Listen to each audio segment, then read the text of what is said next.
Bien, monsieur le président de séance, puisque madame la présidente n'est pas là, où est-elle? On ne sait pas.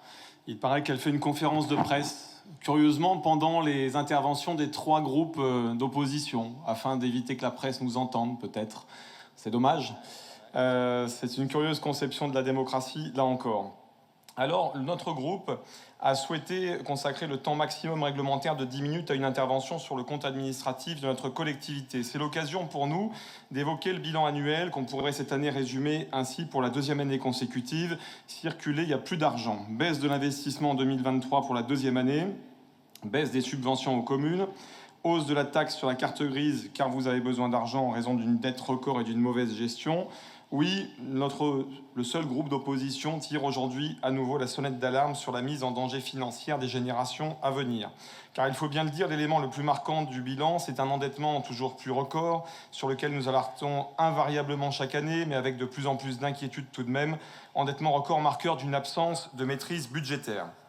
On parlera tout à l'heure de ce que vous avez fait avec cet argent et de votre vision de la région, sans oublier les inquiétudes de votre propre salarié qui indique aux entreprises, aux associations, aux collectivités locales qu'il ne faut plus trop compter sur la région car elle n'a plus d'argent. Fin de citation. Plus d'argent, raison pour laquelle vous avez coupé fortement vos dispositifs de subventionnement depuis 1 an, mettant en péril des projets communaux déjà fragilisés par le désengagement fort de l'État. Et sur ce point, je vous rejoins, l'État est lui aussi dans un désengagement fort vis-à-vis des collectivités locales, qui sont pourtant celles qui créent l'investissement, qui créent l'emploi, parce que quand on fait des projets d'investissement dans nos communes, dans nos communautés de communes, dans les départements, dans les régions, ça donne du travail aux entreprises locales et c'est ça qu'il faut soutenir. L'État ne l'a toujours pas compris, hélas. Les élus locaux sont vent debout contre les promesses non tenues, les taux en baisse de subventions de la région qui remettent en cause les projets et qui paralysent l'économie régionale. Même les aides pour les pistes cyclables ont été baissées, pour des gens qui prétendent défendre l'écologie. Les écolos qui dévisagent dans le même temps nos paysages et notre région avec les éoliennes infâmes au bilan énergétique nul, défendues donc par votre majorité. En attendant, en matière d'endettement, le bilan concret, c'est au début du mandat une dette de 1 520 millions d'euros en 2015, passée à 3 431 millions en 2023. Donc, depuis l'arrivée de Carole Delga à la tête de la région, l'endettement aura plus que doublé. Aggravation donc de 126%, donc x 2,26. Ça, c'est de la gestion. Aujourd'hui, la cote d'alerte est atteinte. Le ratio de l'encours de la dette par rapport aux recettes réelles de fonctionnement est épouvantable et il y a eu de nouveaux emprunts encore cette année. Donc nous alertons aussi sur les emprunts à taux variable depuis des années. Je crois que c'est important de dire que la capacité de désendettement est passée de 3,2 années à 7 ans. Ça, c'est quand même notable et c'est important de le souligner. Il aurait été intéressant de ne pas souscrire d'emprunts à taux variable ou au pire de tous les renégocier quand les taux d'intérêt étaient bas, comme a pu le faire n'importe quel particulier ayant du bon sens. Vous avez laissé filer l'argent public, une fois de plus, gaspillé allègrement. Et la cigale régionale commence peut-être à comprendre quelques années après le sens des interventions récurrentes des fourmis RN sur le sujet. Donc vous avez parlé de justice sociale dans vos propos introductifs. La justice sociale pour vous, c'est l'endettement des générations à venir, c'est la hausse de la taxe sur les cartes grises. Et oui, parce qu'il faut quand même en parler, ça ne va pas passer comme une lettre à la poste. Et vous l'avez décidé avec votre majorité. Plus 20% pour la carte grise en 9 ans pour les habitants de l'ex-Languedoc-Roussillon, plus 60% en 9 ans pour les habitants de l'ex-Midi-Pyrénées. Alors oui, ça a des conséquences visibles et concrètes sur les habitants de notre région. Il n'y a pas eu beaucoup à chercher dans le compte administratif, malheureusement, et on est triste pour l'Occitanie, parce qu'en 2023, les dépenses d'investissement baissent pour la 2e fois, je le disais tout à l'heure, en particulier, hélas, sur les compétences directes de la région. Baisse en 2023 des dépenses d'investissement pour les lycées de 52 millions, moins 17%. Sur le transport, moins 56 millions, moins 17%. Sur l'action économique, déjà en baisse de 16% l'an dernier, l'investissement sur l'action économique baisse encore de près de 20% en 2023. Alors que la région avait taclé la Chambre régionale des comptes qui se posait la question de la soutenabilité des investissements futurs au regard de l'épargne nette qui diminuait au CA 2020. Depuis, vous avez mis en place la saignée, freiné les investissements très fortement et donné par la même raison à la CRC, hélas.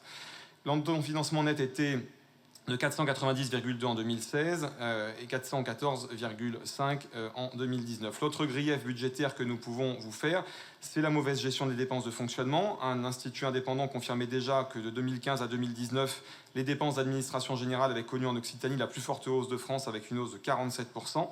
Rappelons que là où la gauche nous avait promis que la fusion des régions voulue par elle nous permettrait de faire des économies, il n'en est rien. Autre exemple avec les dépenses de personnel, passées de 263 millions en 2015 à 380 millions en 2023, soit une hausse de 116 millions d'euros annuels. Il s'agit ici beaucoup de recrutements permanents à chaque séance. Vous grossissez, alors que la fusion devait nous faire des économies d'échelle. Je parlais de la mauvaise gestion des dépenses de fonctionnement. La réunion d'aujourd'hui en est encore la preuve. Votre choix de tenir les assemblées régionales dans un hangar pour environ 150 000 euros est toujours incompréhensible. Que dire des dépenses de communication afin qu'on voit le visage de la présidente, le nom de la présidente partout dans la région? Et oui, nous avons de la chance d'avoir Carole Delga, on l'a bien compris, on finit par l'assimiler, et afin aussi que la presse régionale soit redevable, bien sûr, et n'écoute pas, par exemple, les discours de l'opposition actuellement.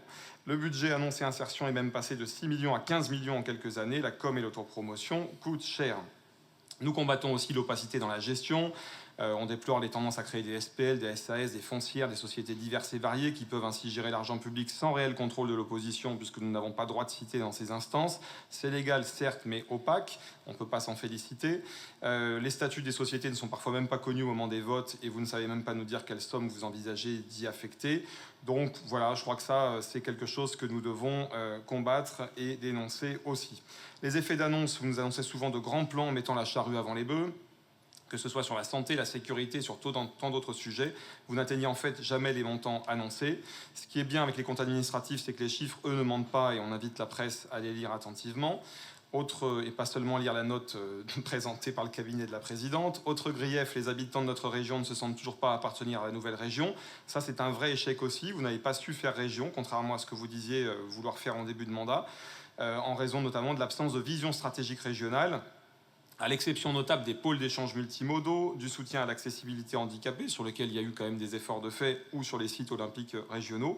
Qu'est-ce qui a été incité au niveau régional à part ça? De quoi est-ce que vous pouvez vous enorgueillir ou être fier après 9 ans de mandat? Quelle politique de planification?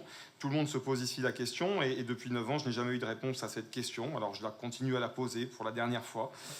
Des pans stratégiques entiers de l'économie régionale sont à l'abandon, et en termes d'absence de vision, je cite régulièrement les canaux d'Occitanie, dont la région n'est pas gestionnaire, mais pour lesquels chaque année on exprimait le vœu au nom de notre groupe que la région puisse insuffler quelque chose, puisse bouger les choses, réunir les différents protagonistes et partenaires et faire bouger les lignes.